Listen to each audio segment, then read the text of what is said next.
नरेंद्र मोदी जी ने जिस दिन नोटबंदी की,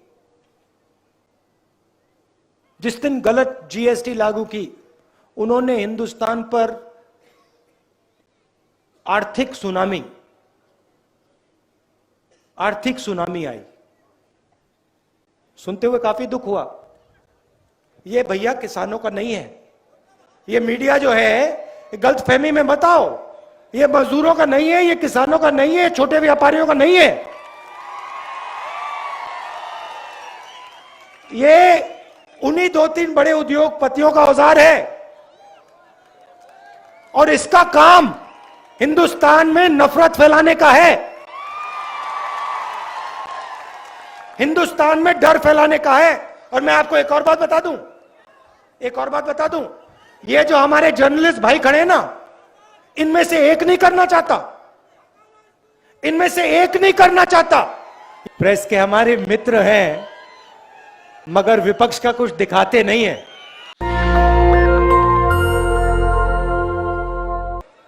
प्रेस के हमारे मित्रों, आप सबका यहां बहुत बहुत स्वागत, नमस्कार। प्रेस के हमारे मित्र हैं, मगर विपक्ष का कुछ दिखाते नहीं है। हमारा लक्ष्य लंबे भाषण देना का नहीं है। आमतौर से राजनेता घंटों बोलते हैं, हमारा यह लक्ष्य नहीं। हम दिन में 7-8 घंटे चलते हैं और हम, सिर्फ मैं नहीं, कांग्रेस पार्टी के सब नेता महाराष्ट्र की आवाज सुनने चल रहे हैं। तो 7 घंटे हम आपकी आवाज सुनते हैं, किसानों से बात करते हैं, छोटे व्यापारियों से बात करते हैं, युवाओं से बात करते हैं, माताएं बहनों से बात करते हैं। हम कुछ ज्यादा नहीं बोलते, चुप रहते हैं, और जो आपके दिल में है वो हम 7 घंटा 8 घंटा सुनते हैं। और अंत में चलने के बाद शाम को हम 15 मिनट 20 मिनट अपनी बात रखते हैं। बहुत सीखने को मिलता है। सबसे पहले,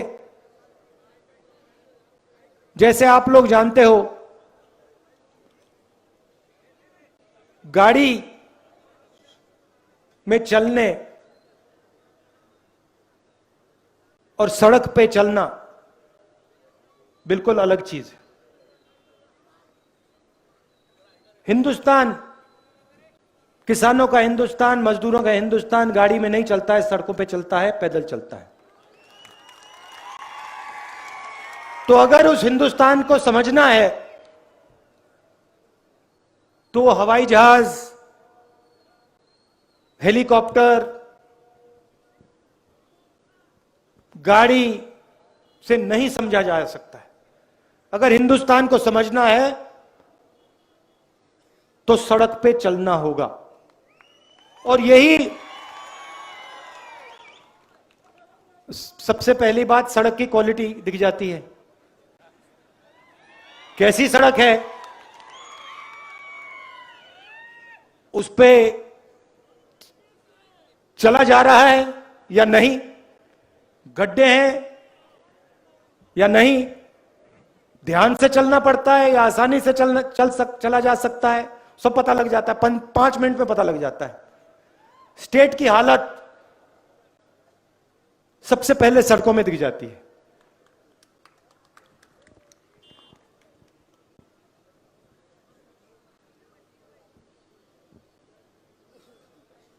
खुशी भी होती है,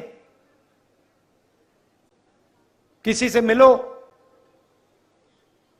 युवा से मिलो, वो अपने सपने के बारे में बताता है, अच्छा लगता है। पढ़ाई के बारे में बताता है, दुख भी होता है। किसानों की आवाज, किसान की बात सुनकर दुख होता है, छोटे व्यापारियों की बात सुनकर दुख होता है।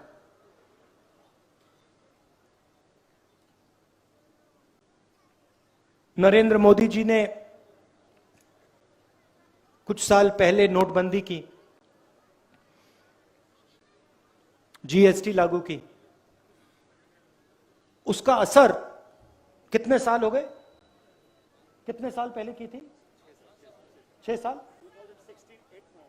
तो 6 साल हो गए। जैसे सुनामी आती है, मुझे याद है मैं गया था जब सुनामी आई थी, तो सुनामी का एकदम असर तो होता है, मगर सुनामी का सच्चा असर 5-6 साल बाद दिखाई देता है। इसी प्रकार नरेंद्र मोदी जी ने जिस दिन नोटबंदी की, जिस दिन गलत जीएसटी लागू की, उन्होंने हिंदुस्तान पर आर्थिक सुनामी आई। उस समय उन्होंने बोला कि देखो, मैं काले धन के खिलाफ लड़ाई लड़ रहा हूं, काला धन मिट जाएगा। 5-6 साल हो गए, सबूत आपके सामने है, काला धन मिट गया, गायब हो गया।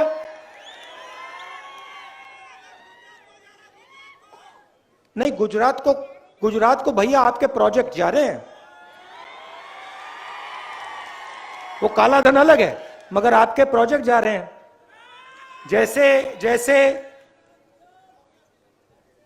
एयरबस होता है, हवाई जहाज होता है, रनवे से टेक ऑफ करता है, देखा होगा आपने, देखा है ना?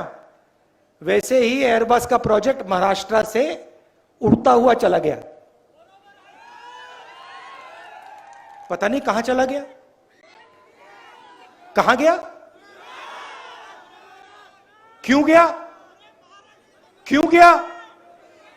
गुजरात में चुनाव आ रहे हैं, नहीं वो है किसके यहां गया, वो अलग बात है। तो एयरबस का प्रोजेक्ट गया। अच्छा, आपके जेब में मोबाइल फोन है, दिखाओ जरा, ये इसके अंदर ये मोबाइल फोन का प्रोजेक्ट, फॉक्सकॉन का प्रोजेक्ट, ये कहां गया? तो महाराष्ट्र जो आपका है, हजारों करोड़ रुपए, और पैसे को छोड़ो, आपके युवाओं का भविष्य, उनका रोजगार आपके प्रदेश से छीना जा रहा है।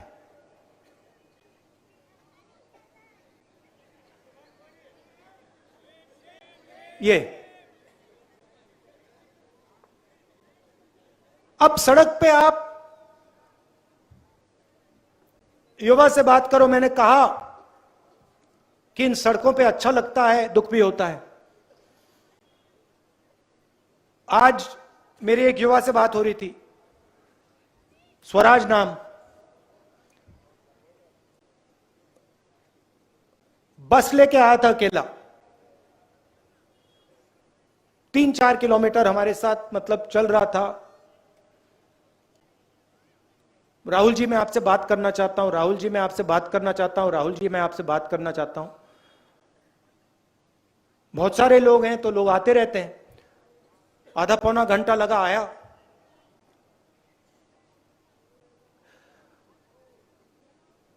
मैं हिंदुस्तान के बड़े बड़े ब्यूरोक्रेट से बात कर रहा हूं।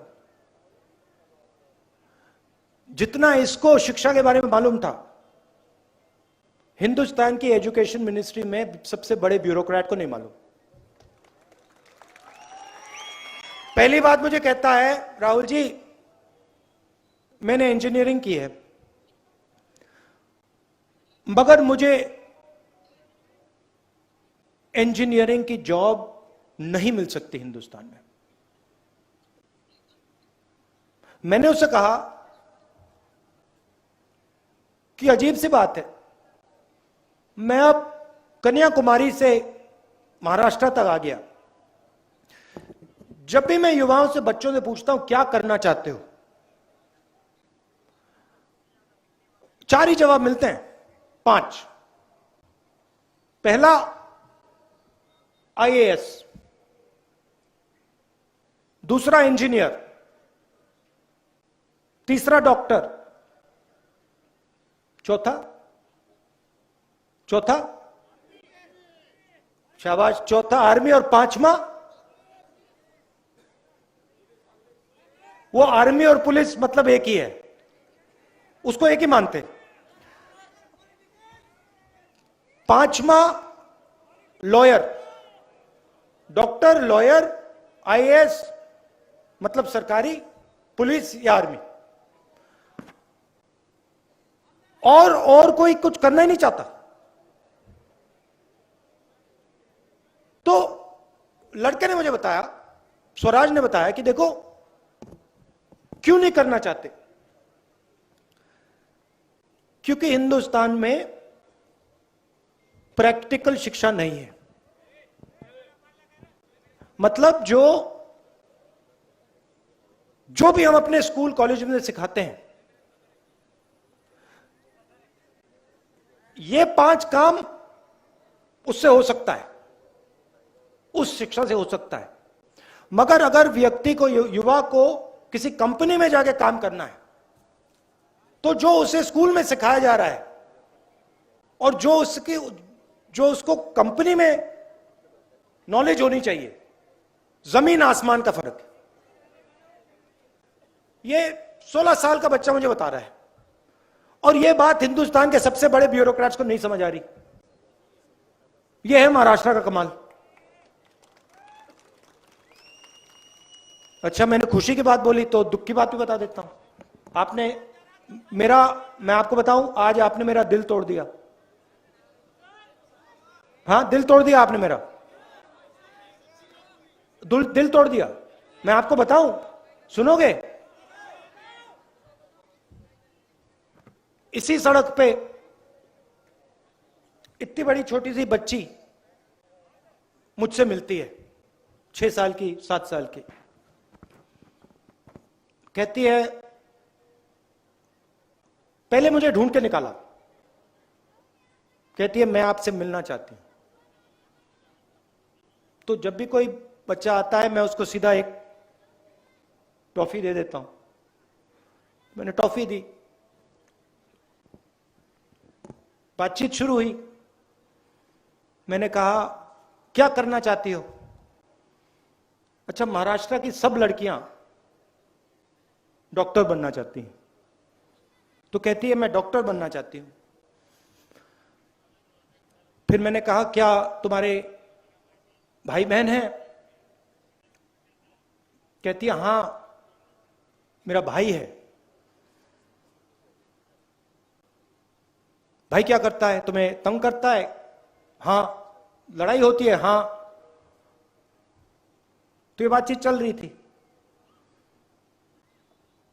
फिर उसने मुझे बोला कि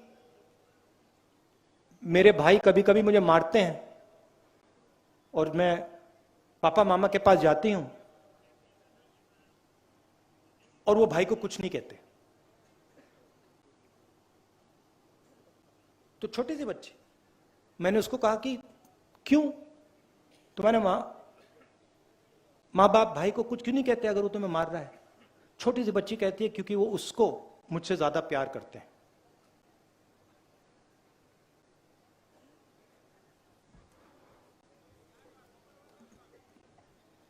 सुनते हुए काफी दुख हुआ।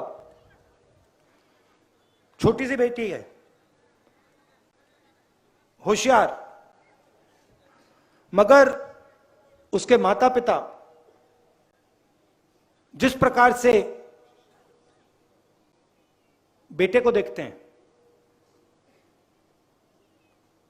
उस आंख से बेटी को नहीं देखते। इससे आपका प्रदेश कमजोर होता है। सही बोला, गलत बोला? तो हमारी जो बहनें हैं, माताएं हैं, वो पुरुषों से भी ज्यादा जरूरी हैं। और जो देश अपनी महिलाओं की इज्जत नहीं करता, वो देश आगे नहीं बढ़ सकता। दिल की बात बोल दी, मगर अब मैं चल रहा हूं तो मतलब जो दिल में आ रहा है वो बोलना पड़ रहा है। तो यात्रा हमने शुरू क्यों की? शुरुआत में मैंने कहा प्रेस के हमारे मित्र हैं, मगर हमारी बात, विपक्ष की बात, सिर्फ कांग्रेस पार्टी की नहीं, सब विपक्ष की बात दिखाते नहीं। देश में बीजेपी, आरएसएस नफरत फैला रही है, हिंसा फैला रही है, डर फैला रही है। नोटबंदी की, गलत जीएसटी लागू की, किसानों के जो काले कानून थे उसको लागू करने की कोशिश की। इनका लक्ष्य हिंदुस्तान की जनता के दिल में डर डालने का है, भय डालने का है। किसानों से बात हुई, मैंने पूछा भाई बताओ क्या मुश्किल है? कहते हैं राहुल जी, हम खेती करते हैं,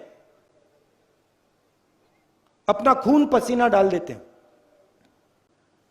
मगर हमें यह नहीं मालूम कि हमारे गेहूं का, गन्ने का क्या रेट मिलेगा। सरकार हमसे गैम्बलिंग करवाती है, जुआ खिलवाती है। कभी कोई रेट मिलता है, कभी कोई और रेट मिलता है, मगर एक बात की गारंटी है, हमारे खेत से पैसा नहीं बनता है, हमें आमदनी नहीं मिल सकती है। तो हो क्या रहा है? देश में 2-3 बड़े उद्योगपतियों को, आप देख लेना, ये जो फॉक्सकॉन का प्रोजेक्ट है, एयरबस का प्रोजेक्ट है, ये अंत में उन्हीं 2-3 लोगों के हवाले होगा, जाएगा, उन्हीं को मिलेगा। वो 3-4 नाम हैं, आप सब जानते हो कौन है। दो तीन नाम है, पूरा हिंदुस्तान जानता है। नरेंद्र मोदी जी के मित्र हैं और पूरा का पूरा धन हिंदुस्तान का सीधा इनके हवाले किया जा रहा है। और यह नहीं कि एक सेक्टर या 2 सेक्टर, किसी भी सेक्टर में, किसी भी सेक्टर को नहीं छोड़ा है। Airport, port, infrastructure, agriculture, telephone, सब का सब इन्हीं 3-4 लोगों के हवाले किया जा रहा है। अब आप समझिए, आज मेरी मीटिंग में कोऑपरेटिव सेक्टर के साथ हमारी मीटिंग हो रही थी। उन्होंने कहा कि नरेंद्र मोदी जी ने बहुत बड़ी गलती की। मैंने कहा क्या गलती की? कहते हैं नोटबंदी। मैंने उनसे कहा देखो बात समझो, नोटबंदी गलती नहीं थी, नोटबंदी उनकी स्ट्रेटजी है, उन्होंने कोई गलती नहीं की। उनका काम, जो छोटे व्यापारी हैं, और हर एक छोटा व्यापारी इस बात को समझ जाएगा, जो छोटे व्यापारी हैं, जो मिडिल साइज बिजनेस चलाते हैं, छोटे बिजनेस चलाते हैं, उनको खत्म करने का है। जीएसटी, नोटबंदी और कोविड के समय जो इन्होंने किया, ये गलतियां नहीं है। ये जो छोटा बिजनेस का सेक्टर है, इसको खत्म करने का तरीका है, क्योंकि जब तक ये खत्म नहीं होंगे तब तक हिंदुस्तान के सबसे बड़े उद्योगपतियों को इनका बिजनेस नहीं मिल सकता। पहले इनको मारना पड़ेगा और फिर जो इनका है उनके हवाले करा जाएगा। और मेरी बात आप देखना, हर सेक्टर में यह होगा, एक सेक्टर नहीं छूटेगा। मगर इसका नतीजा क्या आएगा? नतीजा यह होगा कि इन सड़कों पे जो भी युवा मेरे से बात करेगा वो बेरोजगार होगा। पूरा का पूरा हिंदुस्तान बेरोजगार होगा। क्यों? क्योंकि बड़े उद्योगपति रोजगार नहीं देते। रोजगार 3-4 जगह से मिलता है। जो छोटे व्यापारी होते हैं, मिडिल साइज व्यापारी होते हैं, जो दुकानदार होते हैं, ये रोजगार देते हैं। दूसरा, जिसको हम पब्लिक सेक्टर कहते हैं, सरकारी कंपनियां, ये रोजगार देते हैं। और फिर किसान और उनका पूरा जो सिस्टम है वो रोजगार देता है। इंफ्रास्ट्रक्चर में भी रोजगार पैदा होता है। ये है। अब जो स्मॉल और मीडियम बिजनेस वाले हैं उनको तो खत्म कर दिया, नोटबंदी से खत्म कर दिया, जीएसटी से खत्म कर दिया। जो सरकारी कंपनियां हैं उनको सब की सबको प्राइवेटाइज किया जा रहा है। बीएचईएल, रेलवेज तक, तो वो भी रास्ता बंद हो रहा है। प्राइवेट नौकरी वाला रास्ता बंद हो गया, रोजगार वाला रास्ता बंद हो गया। सरकार में किसी को रोजगार नहीं देते हैं, कॉन्ट्रैक्ट का सिस्टम लगा रखा है, उसमें पता नहीं कब निकाल दें आपको 2 मिनट में। तो बेरोजगारी बढ़ती जा रही है, डर बढ़ता जा रहा है। दूसरी तरफ महंगाई बढ़ रही है। पहले यूपीए के समय 60 रुपए का पेट्रोल था, आज क्या रेट है? 110। डीजल का क्या रेट है? गैस सिलेंडर कितने का आता है? गैस सिलेंडर कितने का आता था पहले? उस टाइम नरेंद्र मोदी बोलते थे देखो 400 रुपए का हो गया। आज एक शब्द नहीं बोलते, आज 1100 रुपए का हो गया। एक शब्द नहीं बोलते। अच्छा, नरेंद्र मोदी जी भ्रष्टाचार की बात नहीं करते। तो एक तरफ महंगाई बढ़ती जा रही है, दूसरी तरफ बेरोजगारी। आपके दिल में डर आ रहा है, और डर को नरेंद्र मोदी जी, बीजेपी और आरएसएस नफरत में बदल रहे हैं। और उसको हमारे मीडिया वाले मित्र फैलाते हैं, दिन भर फैलाते हैं उसको। पैसा नहीं मिल रहा भैया, वो उनका है मीडिया।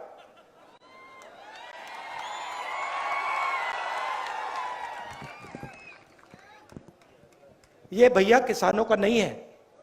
ये मीडिया जो है, गलतफहमी में मत आओ, ये मजदूरों का नहीं है, ये किसानों का नहीं है, छोटे व्यापारियों का नहीं है।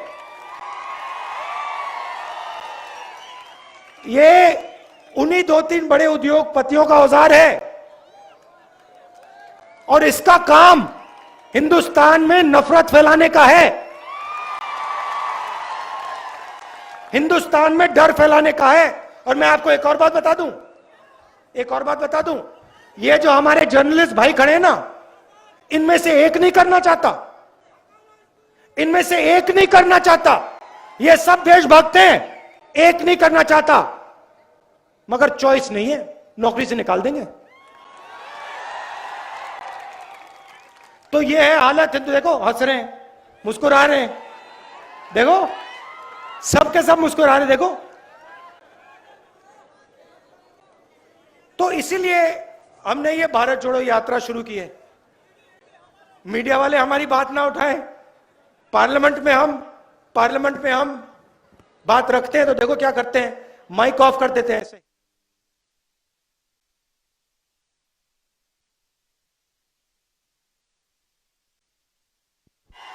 यहां पे तो कंट्रोल है माइक का, पार्लियामेंट हाउस में वहां पे ऐसे ही बंद हो जाता है 2 मिनट में, देखते ही रह जाते हैं हम।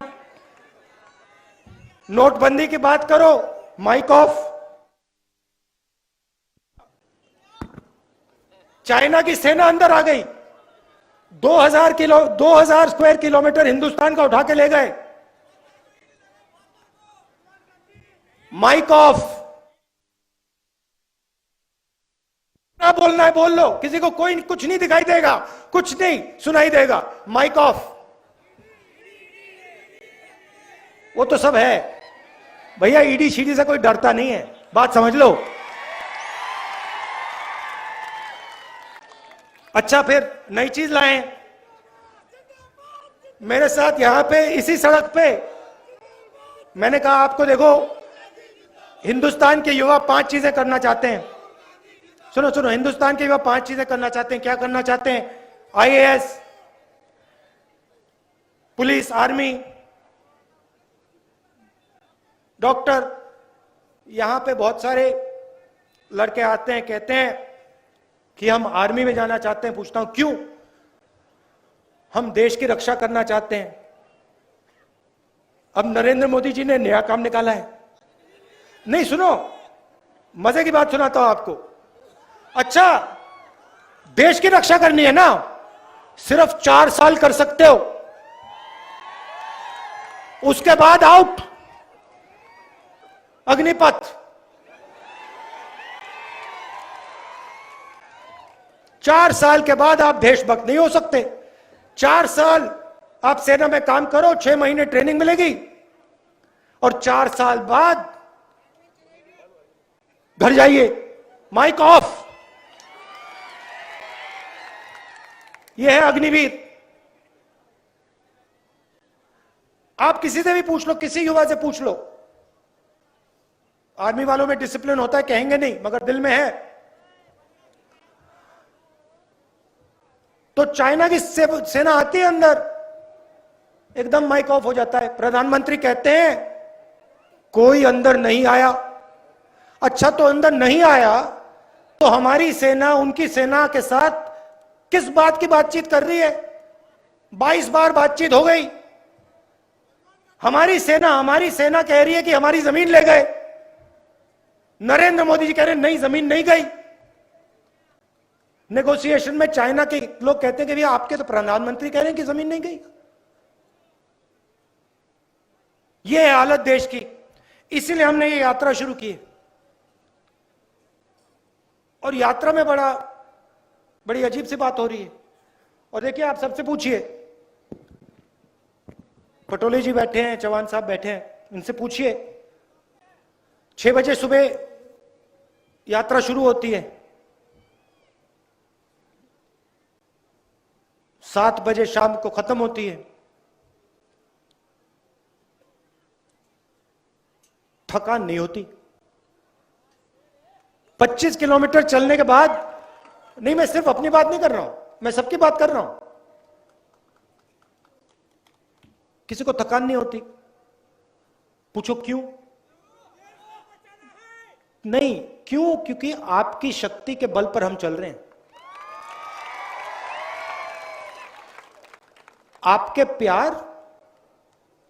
आपका प्यार और आपकी शक्ति हमें श्रीनगर तक पहुंचा रही है। रोक नहीं सकता कोई। तो इसके लिए दिल से आपको धन्यवाद करना है। आपके बिना हम ये काम कर ही नहीं सकते। 3500 किलोमीटर चलना है, आपके बिना काम नहीं किया जा सकता। आप मदद कर रहे हो, और फिर इन सड़कों पे अपना पूरा का पूरा ज्ञान फ्री में हमें दे रहे हो। तो आप सबका दिल से धन्यवाद करना है। इतना आपने प्यार दिया, इतनी शक्ति दी, इसके लिए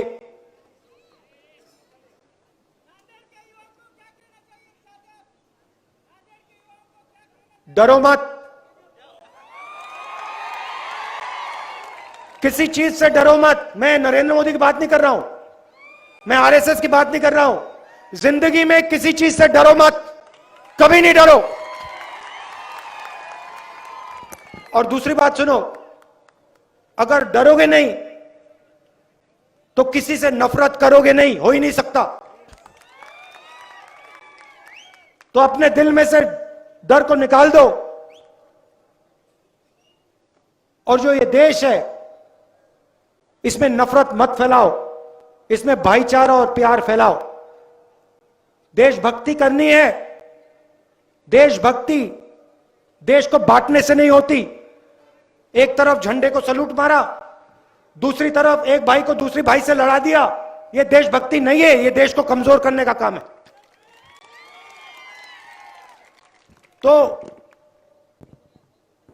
नांदेड़, महाराष्ट्र, हिंदुस्तान के युवा से मेरा एक ही मैसेज है, डरो मत और नफरत को अपने दिल से मिटा दो और देश के लिए काम करो। नेशनल दस्तक की आपसे गुजारिश है कि अगर इसको बचाना चाहते हैं तो नेशनल दस्तक को सब्सक्राइब करने के लिए रेड कलर के सब्सक्राइब बटन को दबाएं, फिर बेल आइकन की घंटी दबाएं। नेशनल दस्तक को बचाने के लिए बहुत जरूरी है कि हर खबर को शेयर करें, लाइक करें, कमेंट जरूर करें।